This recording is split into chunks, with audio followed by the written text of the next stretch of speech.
Hello everyone, good afternoon. Welcome to the webinar, The Reality of Livestock Farming, Animal Rights, Hidden Suffering, and the Environmental Cost, organized by Embrace the Earth.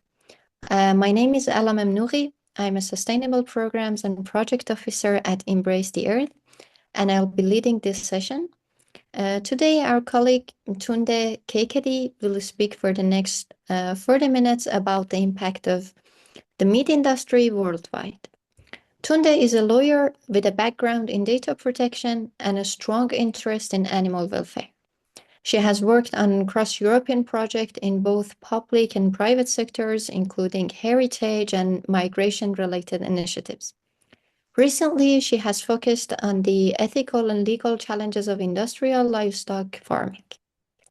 Thank you very much, Tunde, for being here today and speaking to us about such an important topic as the impact of livestock farming. Let's begin with your presentation. Thank you so much.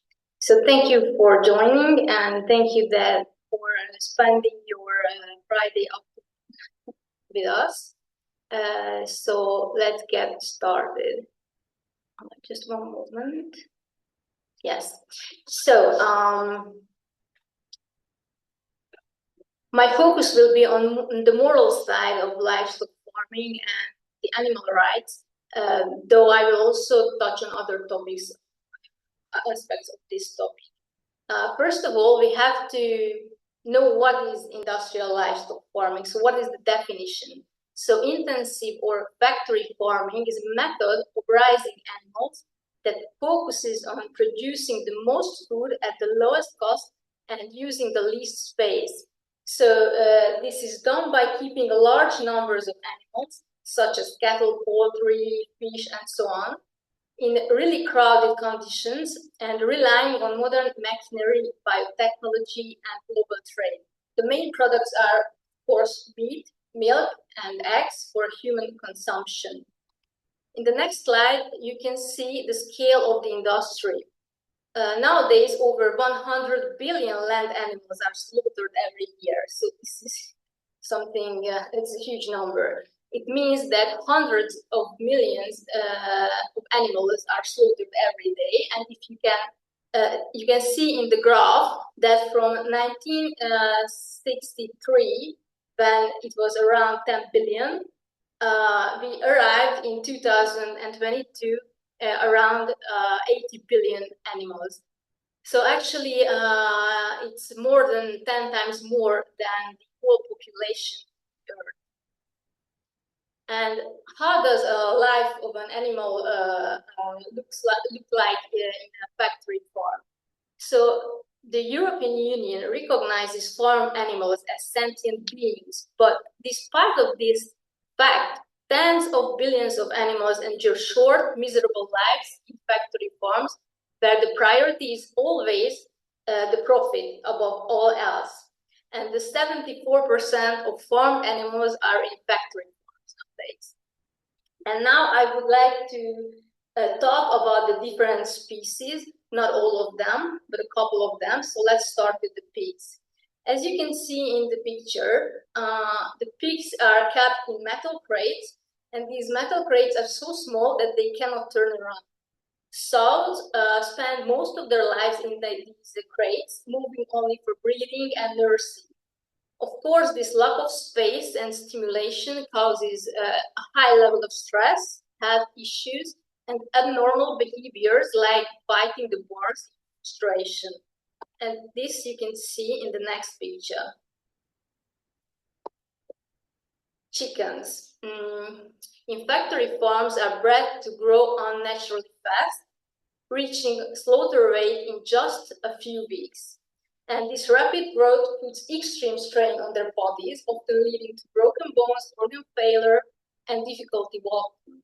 So many of them suffer from painful leg deformities or heart problems. Of course, this overcrowded condition causes stress, injuries, and aggressive behavior. Actually, this is a small video that I would like to show about the chickens.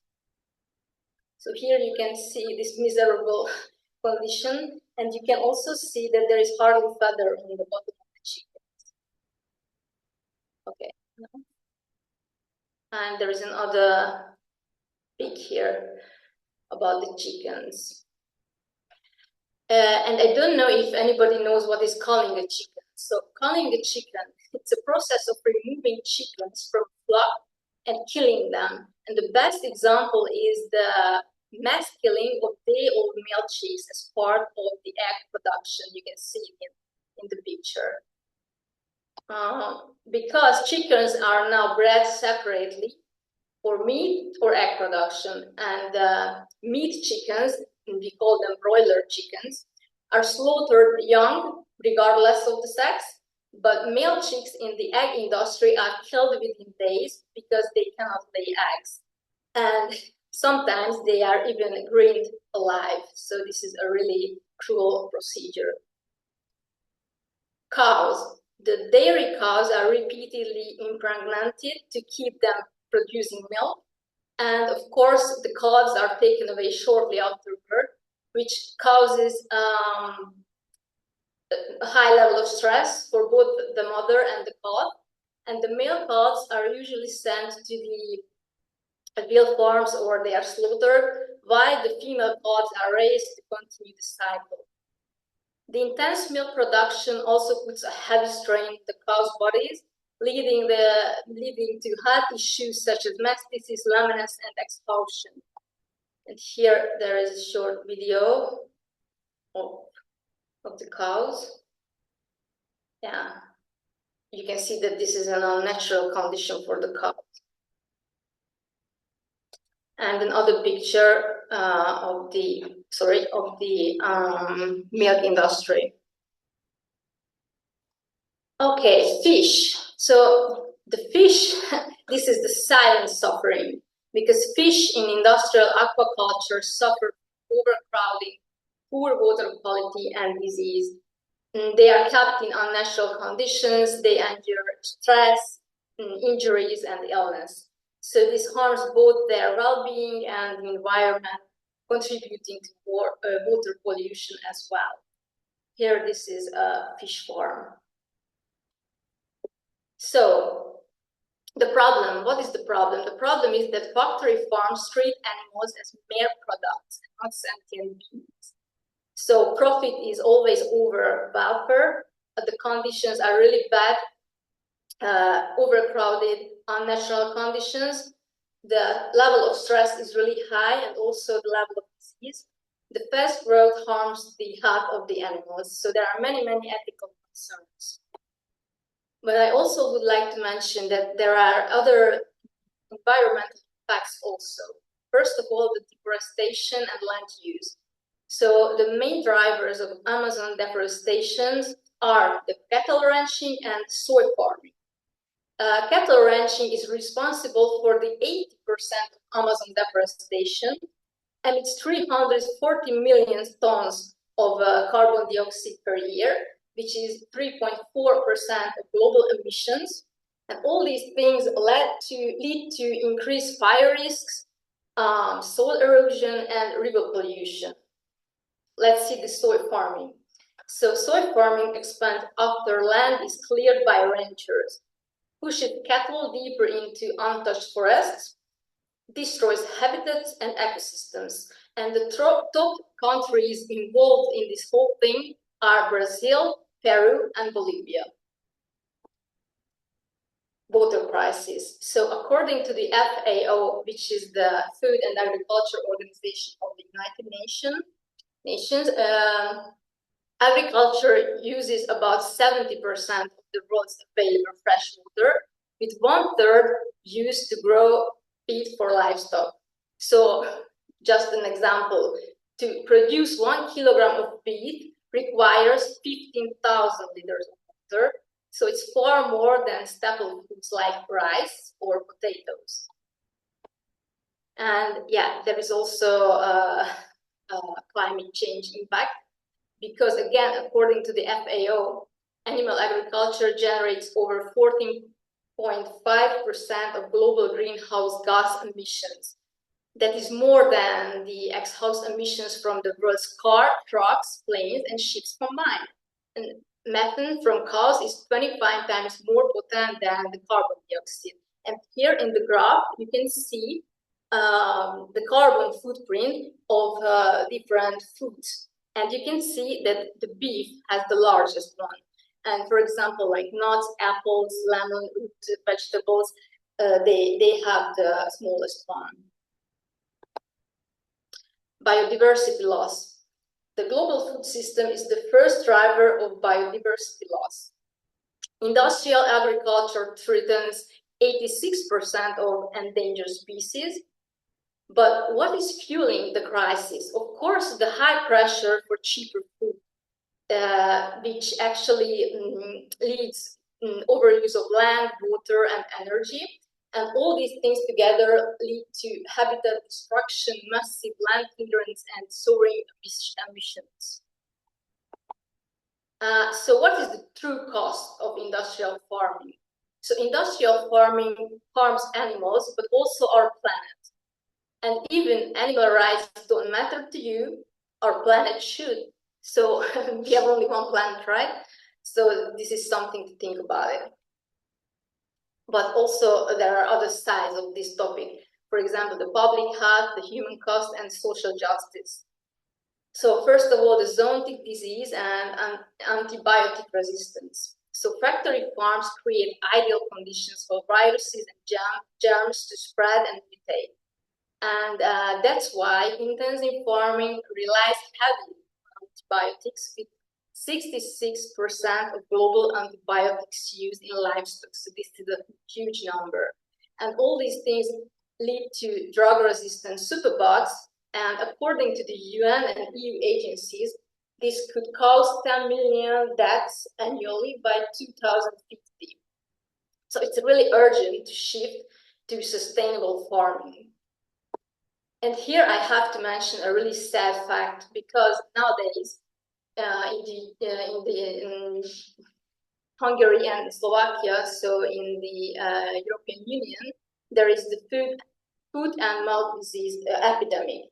So since early 2025, this disease has reappeared in Hungary and Slovakia, and entire herds are being called as precautionary measure. So it means that they kill even the healthy animals.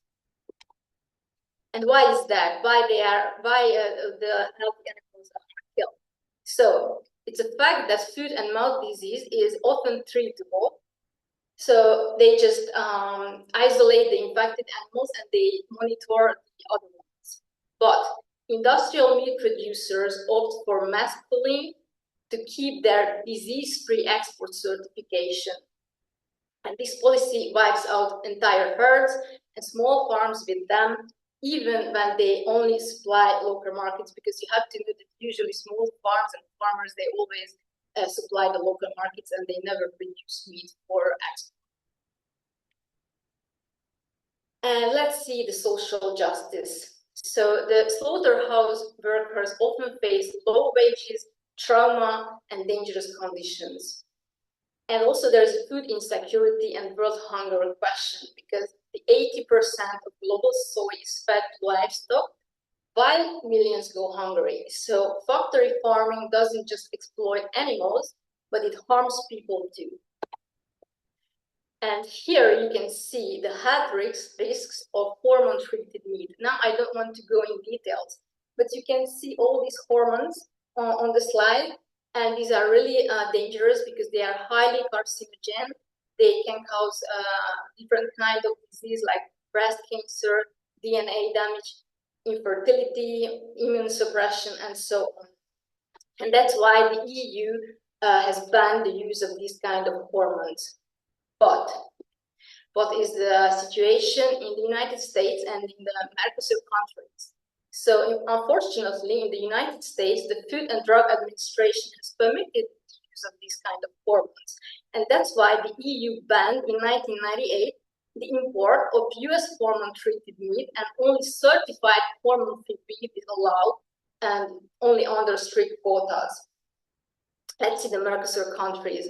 So these are Brazil, Argentina, Paraguay, and Uruguay. Nowadays, the EU-Mercosur trade deal faces growing opposition. And why is that? This is because Brazil is not able to guarantee the compliance with EU hormone bans, and this is a big problem because Brazil is the biggest supplier for the European market. So actually, it's also a safety risk. But to be fair, we have to mention that the EU has animal welfare legislation. And the most important one is the General Farming Directive. Actually, this directive sets the minimum standards for the protection of all farmed animals. So freedom from unnecessary suffering, and here you can see examples, for example, adequate space, ventilation, hygiene, access to clean water, proper nutrition, prevention of unnecessary pain and distress, and so on. And there are also rules for transportation to minimize animal suffering during the transport, and even there are rules for the slaughterhouses to minimize pain and suffering using approved stunning methods. So then what is the problem? There is an animal welfare legislation.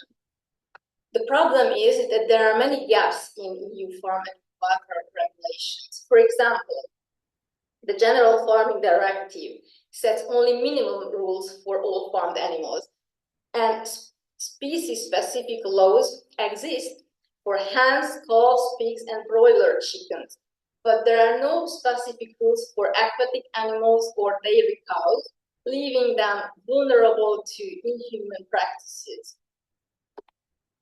And the biggest problem is that there is an enforcement gap.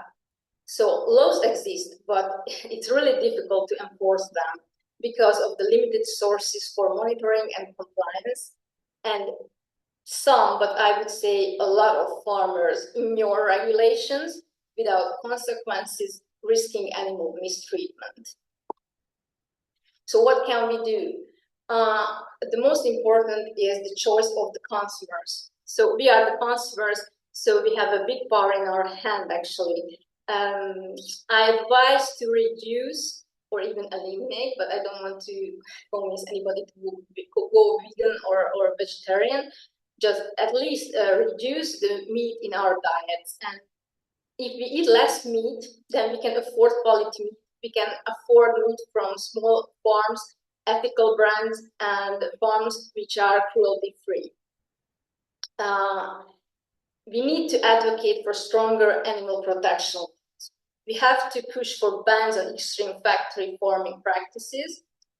And it's really important to demand accountability from the food companies.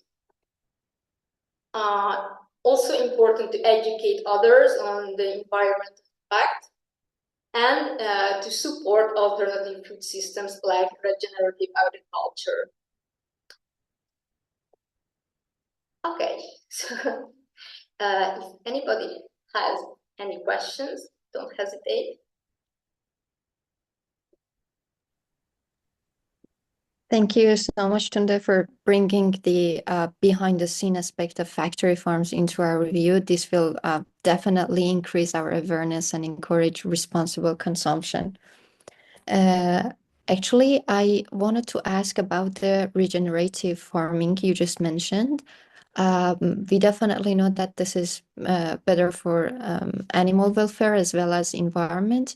But my question is that do you think it can respond to a vast consumption currently we have because of the increased population? Can you repeat the last part of the question? I didn't hear. Yeah, my question is that do you think that the regenerative agriculture could answer the vast consumption due to increased population we currently have in this century? Yeah, I think so, because it's not said that we have to eat the whole time meat, for example, as you saw here on the slide, for example, how much water requires, for example, 1 kilogram of beef, and how much water requires 1 kilogram of rice, potatoes. So this can be the solution for world hunger, I guess. This is my opinion, but but I don't know if anybody has any other opinion, then just share with us, please. So alternative food system can support better food choices. Personally, I am so agree with your idea. Slight changes in our diet would help the both environment and animal welfare a lot, but definitely it's a controversial topic. And if other people also have other opinions, that would be great if we can have a discussion. You But know, I think most the people goal are agree. isn't that everyone go to vegan overnight. It's just a gradual shift in consumer demand, you know, that this could encourage more farmers to diversify. I don't know, for example, by moving into plant-based agriculture or sustainable mixed farming. So the goal is not to become vegan. Yes, exactly. As you mentioned, changing lifestyle is a gradual thing, and we definitely don't have the intention to force people to change Or to a diet that they don't want. But this awareness definitely will help. Personally, before seeing these pictures, uh, I can say I ate meat really easily. But from now on, if I want to buy meat for the next time, definitely I will consider my experience today in this webinar, and probably I will buy less. oh, I'm happy. I would like to know if anyone else has any questions or comments for Tundi. Tunde, sorry. This is fine. Firstly, fantastic presentation. This topic is something close to me because something like this I have not gone through, but I have seen before. I mean, I have a recommendation, but I'll leave it at the end after my comment. Um, my question, though, is I lived in America and I know about how they inject antibiotics stuff in the chickens and the eggs that come with it. And I also heard back then that Europe really have some stringent controls, especially with the chicken farming here in the Europe. Um, they have strict laws, as you were showing a little while ago in one of your slides. You also, yeah, you also have a slide saying there is a gap in enforcing these. My question to you, based because mostly the audience here is European. I moved to Europe recently, like 4 years. However, you have been living here. How strict are the laws enforced? Are they are they are they being monitored? Are there any ombudsman or audit companies that they really check that EU laws are being enforced? No, this is a gap actually for enforcement. They have no tools actually. So the legislation exists, but we cannot enforce them, and this is a problem. And so, for example, we have local Lidl, Aldi, they sell chicken. We buy there, so we're not quite sure really whether the companies that produce this chicken, for example, I live in Belgium and the chicken comes from Belgium mostly. Yeah, So it's not 100% then that yeah. I it wouldn't say that this is 100%. I'm not convinced. okay, that's a bit concerning. Okay, but I'm pretty sure it's better than the one meat from America. Yeah. Yeah, That that's for sure. Yes, sure. yeah. Great. I just have one recommendation. Your pictures are great. There is a documentary. It's back from 2002. If you are familiar with an actor called Joaquin Phoenix, he's an Yeah. American actor. He Mhm. narrated it. It's called Earthlings. I'll text this in the message. It's Earthlings. I watched it in 2021, I think. It did really change my opinion, my perception, and also it changed my choice of eating meat because it's so compelling. It's a bit long documentary, and I would suggest the audience here to watch it. Well, if you have time, and I can tell you it's totally worth it. And if you can suggest to other people as well, because I think everybody in the earth, if they can, a human should watch that documentary because it shows what goes behind. You touch the chicken, beef, fish. In that documentary, they show how animal fur and some milk. Oh yeah, you also touched on milk. There are many aspects that they try to show, and it's really, really compelling. It's on YouTube. You can just search for it, but it's fantastic documentary. And again, yeah, well done in this presentation. I'll Thanks, text Krishna. the Yeah. name of the documentary for the others.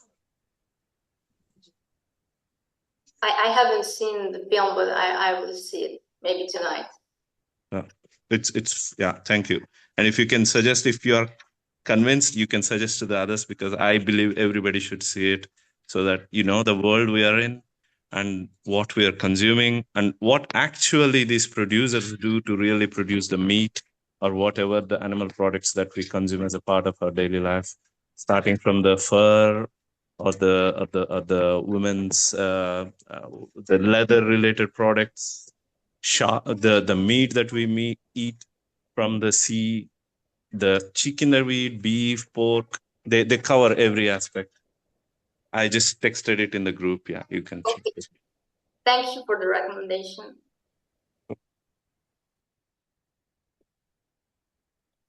I have a question as well. I would like to ask you, first of all, congratulations, Tunde. I think this is a very nice, very good topic to talk about in the middle of our climate change and all the causes that is going to make it in the future more horrible. Um, I have a question. For sure, we know that the best option is to change our diet to a vegetarian one. But with all these, with all these chemicals that are coming, for example, all the pesticides, or I know for the in the case of the meat, all these hormones or some other things that they are injecting to our food. Uh, and also, well, and not just there. I think the industry, the big industry, is not just doing it with the meat. Also, they are doing it with our vegetables as well. Yeah, So, sure. what is I would like to know what is your perspective in this topic about the whole food industry. Yeah, actually, if, as a individual, you can always choose biological products, which I'm not 100% sure that this is really biological. We cannot know, but hopefully yes. Of course, this is more expensive, which is a problem. Or the best, even if you have a backyard, you can grow your own vegetables, which is also not possible for many people. But that's why we have to fight actually against dirty industry. Yeah, I totally agree with you. I think that's the most revolutionary way to fight against all these big enterprises. Indeed. And yeah, So the best option is if somebody can buy from local farmers, small farmers. Yeah, this would be the ideal. yeah, I totally agree. Thank you so much, Tunde. Thank you for coming and joining. And if there is no other question. Yeah, I don't know if somebody else has another question. I have a question if no one else has. Okay. Actually, you mentioned that it might be good to switch to a vegetarian diet to, reduce the slaughtery. My question is that, is there a specific difference between, dairy farming and livestock farming? Because there are some cows that they still will be kept in a probably bad condition just because of their milk. And even though we switch to a vegetarian diet, we still consume some products like milk and egg. So I wanted to ask that will we just reduce the slaughtery and problems related to that, or? No, this is also a problem, sure, the milk production. As you saw, there is a picture here. I showed over, right? How the dairy cows are kept, you know? Sure, I myself, I'm vegetarian, but I don't drink milk, for example. Yeah, this is something that we have to change. But there are also farms which are ethical farms. For example, there is a big farm in Hungary. It's called Krishnavali, and the Krishna followers, they are working there, and they are hosting the cows, of course, and they treat them with respect, and yeah, they are making cheese and milk, but the conditions are not like this that you can see on the pig. So here, I think we should switch into ethical farms. We cannot pretend that people they don't drink milk or don't eat cheese from tomorrow. I think this is not possible. But yeah, as I already said, we can always choose where to buy. And if you reduce the meat or you avoid the meat, then you can afford better quality food then, because you have more money because you don't like it. Yeah, even if we can reduce the slaughter, that will be also a great improvement, regardless of the other aspect. So definitely it has an impact. Thank you so much, and thank you for mentioning the name of the brand. That's always good to know about the brands, that they are ethical and they are environmental friendly. We can actually support them with buying more products from them. And if no one else has a question, maybe we can say goodbye for now and close the session, but still questions are welcome. Thank you everyone for joining today. Thank you for coming, and I wish you a nice weekend. Thank you. Thank you so much, Tundi. Thank you. Thanks Thank everyone you so for much, coming. Eli. You're Thank you, welcome. My everyone. pleasure. Bye, everyone. See you in next webinars probably, and have a nice weekend. Goodbye.